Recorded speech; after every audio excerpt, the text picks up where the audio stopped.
Yo, what's up, guys? Milan find a way to beat Torino today, defeating them 3-2, guys, and another nail biter to say the least, guys. Solid win for Milan today, guys. Obviously, it was a tale of two different halves in this game today. The first half, I think we could all agree, was pretty putrid by Milan in the first half, guys. Horrendous first half, to say the least. Torino were possessing the ball more. They were threatening Milan more. Milan couldn't place a pass for their life. The defense looked shaky. Milan weren't threatening Torino's goal at all. Torino had most of the possession, I would say, the first 25, 30 minutes of this game, guys. Torino was really moving the ball well up the field. They were pressing Milan, had dangerous opportunities, really controlling play. It was really frustrating me. After the game Milan had against Lazio, a really frustrating loss. I really expected Milan to come out a little bit more hungry and playing a little bit more better, of course. But then this is typical Matchday tactics, playing a 3-5-2, playing a defensive shape. This is what happens. You inviting smaller teams to come and attack you, especially at home. You should not be allowing a team like Torino to be attacking the way they did so easily, finding the open space. Milan's defense, Tomori especially looking really shaky, getting a yellow card 8 minutes into the game, almost committed another foul in the first half, guys, to almost possibly get another yellow card. Luckily, it wasn't the case, but there were some worrying signs, of course, in the first half. It was a pretty putrid half, to say the least, where we weren't getting any chances on net until, obviously, we had a moment of magic from Strahinja Pavlovic. What a bloody goal this guy scores here. I haven't seen a defender score a goal like Pavlovic since Felipe Mexis did when he was at Milan. What a goal this guy scores here. Just lets the ball bounce and just gets completely under it, and the ball just has so much dip into it. It just goes right under the crossbar there. What a strike by Pavlovic, and an absolutely much-needed goal for Milan, because things were looking pretty dire in that first half, guys. Milan weren't really doing anything, like I mentioned, not really threatening Torino at all. That goal there was a major, major lifeline for Milan, guys, and you're thinking to yourself, especially me, I'm thinking, okay, we're up 1-0, keep it calm a little bit, possess the ball a bit, calm the game down a bit, and then what do we see? Torino gets a chance right as soon as Milan scores. Zapata's got a shot on net. Magnan makes a big save. But then after, right before the bloody half, Torino, coming on the counter. Milan again invite the pressure. Vlasic takes the shot there because Pulisic's not able to close him down quick enough. He hits the post because Magnan gets a touch on it. Coney De Winter doesn't play it properly enough, and Giovanni Simeone is able to get to the rebound first to tie it up at 1-1. It's just, once again, Milan falling asleep at the back there, being complacent again as always. This is the problem with Milan last year. The defense fell asleep a shit ton of times last year. They've done it a few times this year, and that was another example of it, falling asleep there at the end of the half, and letting Simeone get in behind you there to tie it up at 1-1. Magnan almost saved it, but unfortunately, as we saw, Torino deserved that goal. Milan's goal wasn't even deserving, but got a little bit lucky, of course, because of Pavlovic with that shot there. But Rabiot had a shot as well.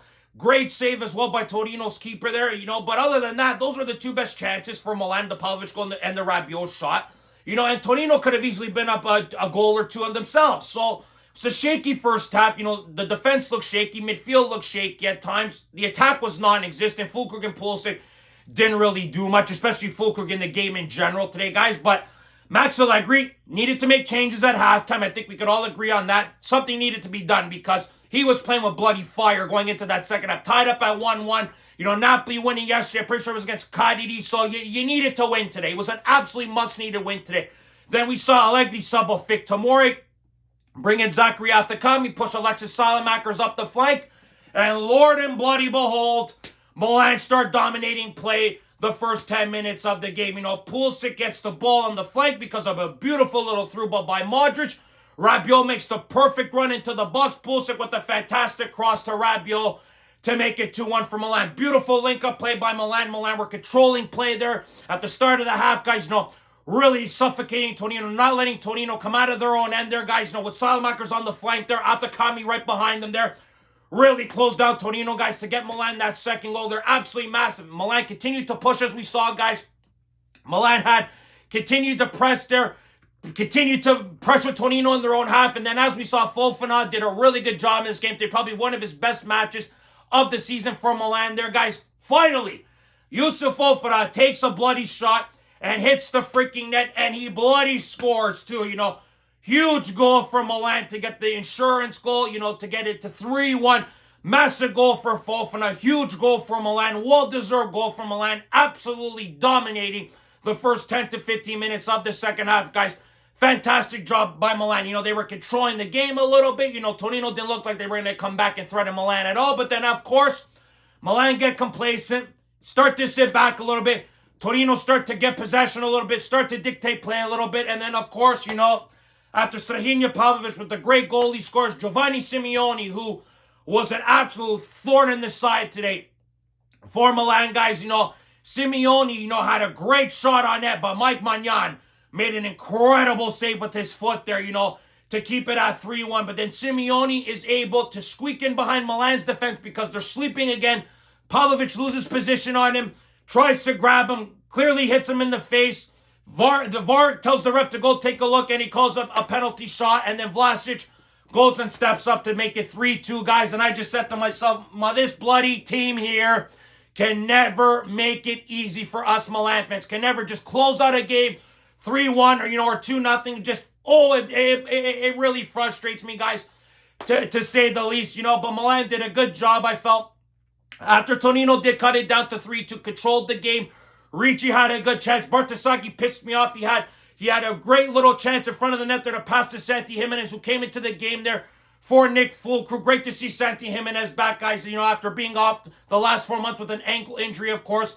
Bartosagi could have passed it to him. Didn't pass it to him there, guys. Could have made it 4-2. But Milan were able to close out the game. Really good job by them to close it out after a little bit of a nail-biter there at the end of the game there, guys, But Milan get the 3 points, get back into second place. That's the most important thing. But, once again, we obviously have some questions for Max Allegri. Of course, why can you not start a game with the 4-3-3, then revert back to a 3-5-2 when you take the lead like 3-1, Shit like that, you could see the difference in Milan's play, guys, when Pulisic's on the flank. They play a 3-man midfield, have a striker in the middle of the park there, It's a completely different team, guys, attacking-wise, than what we see when they play at a 2-striker formation. It absolutely drives me bloody bonkers that Max Allegri is so hard-headed and refuses to start a 3-man attack up top. He's got to do something to unlock this attack, guys. It's just been really stagnant at times this year. We saw it again today in the first half there, guys. He's got to stop doing this. He really does, because, it really hinders Milan, guys, and these games here do not need to be as tight as they are, as what we saw today again against Torino. But he made the changes quicker, brought in Athakami, another indictment on him, Zachary Athakami. I really like this kid, he comes in, tries, he puts in solid crosses. Salamakers has not been good since the start of 2026, and that's obviously because of we played him every bloody game, played him into the ground, didn't give Athakami a chance. If you had played Athakami a little bit earlier into the season, maybe Alexis would be playing a little bit better, but Salamakers hasn't been playing well. I liked what Athakami has done. So Allegri's got to play him more. That's an indictment on him, of course, guys. And it's really frustrating, to say the least, that Max Allegri did make these changes earlier in the season, of course, and obviously changing formation at times. It's really frustrating. I liked Santi Jimenez's cameo today, coming in for 20 minutes today. I felt he did more than Nick Fulcrum did in 75 minutes today. So, as long as Santi gets back into form, gets his game shape and fitness, I think he'll be ahead of the pecking order, ahead of Nicholas Fulcrum, to say the least, because I think he's a better player. And Fulcrum did not really do much in the time that he's had at Milan, and hasn't taken advantage of his opportunities, only scoring 1 goal for Milan against Lecce. So he has not really done enough, if you ask me, guys, for Nick Fulcrum to be bought permanently by Milan. And then you have Pulisic getting a beautiful assist. I thought Christian Pulisic was way better in the second half because, of course, he's playing on the flank. He's more involved, gets the ball more, is able to do more with it. And that's obviously another question for Max Allegri. Of course, they need to do some things, guys, to tweak the attack. I have said 3-4-3 before. 4-3-3 I feel is the best option, even a 4-2-3-1. But it seems like Allegri's content on staying like this till the end of the season. Get Champions League obviously qualified, of course. I think that's obviously been the main goal, of course, for this season, guys. But you obviously had some great performances today in the second half. Fofana was solid today. Modric was okay in the first half, better in the second half, of course, and then speaking of Luka Modric, guys, what a man this guy is, to donate his Ballon d'Or to Casa Milan Museum. You know, just another symbol of why Luka Modric loves Milan, why he has shown this club, you know, the desire and heart that he plays with every game for this team, guys, to give Milan his Ballon d'Or, to put in the museum. It just shows what a quality human being Luka Modric, what a player he is, you know, one of the greatest midfielders to ever play the game.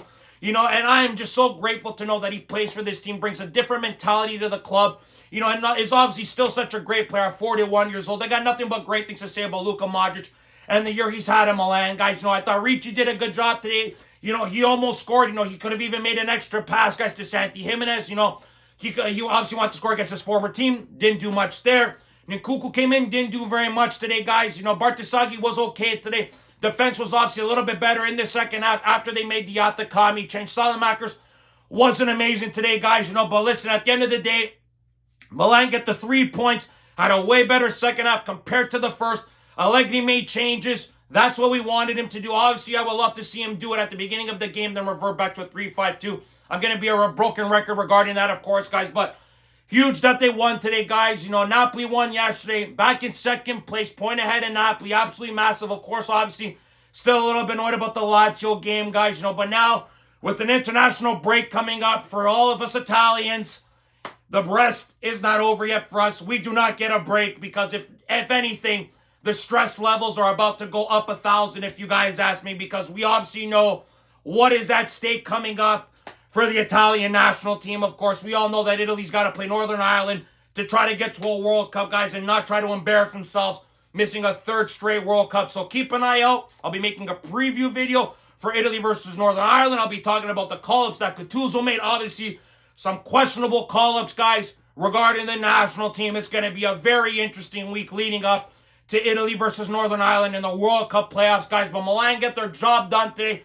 Huge job by the team today, guys. You know, thank God they won today, you know, because that penalty today really drove me nuts. I'm thinking to myself, it's going to be a nail-biting last couple of minutes. Allegri, I'm even surprised he didn't get red carded today. He did everything in his power to keep his mouth shut. Obviously, he says something to Dovedi, like, I don't know how you're making these calls. You make me not want to coach anymore, you know.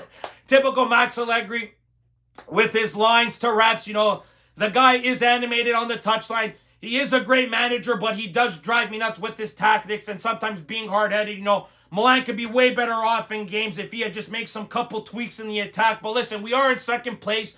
Obviously, I'm not going to try to be negative about it, but obviously, the first half was not very good, to say the least. We want to see Milan attacking and dominating teams, you know, especially against these bottom teams like Torino, of course, guys. You know, no disrespect to them. Milan need to be winning these games calmly, you know, and dominating these games, you know, not nail-biting and keeping it at a one-score game the entire match.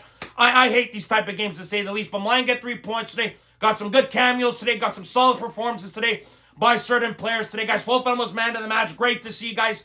Huge win for Milan today, guys. Absolutely massive win. On to the international break now, and then the next game after the break, guys, is Napoli. An absolutely massive, massive tie, guys, to see who could possibly finish in second place there. You know, Conte has never finished below second place in managing in Serie A. So that's going to be a tall task for Milan, guys. We'll see if Leao's back. Obviously didn't play today. Results said he didn't have an abductor issue. That's interesting to see. So he's clearly dealing with something. I don't know what the issue is, but hopefully Rafael Leao is back to normal. Of course, you know, obviously we heard the news with him and Pulisic during the week.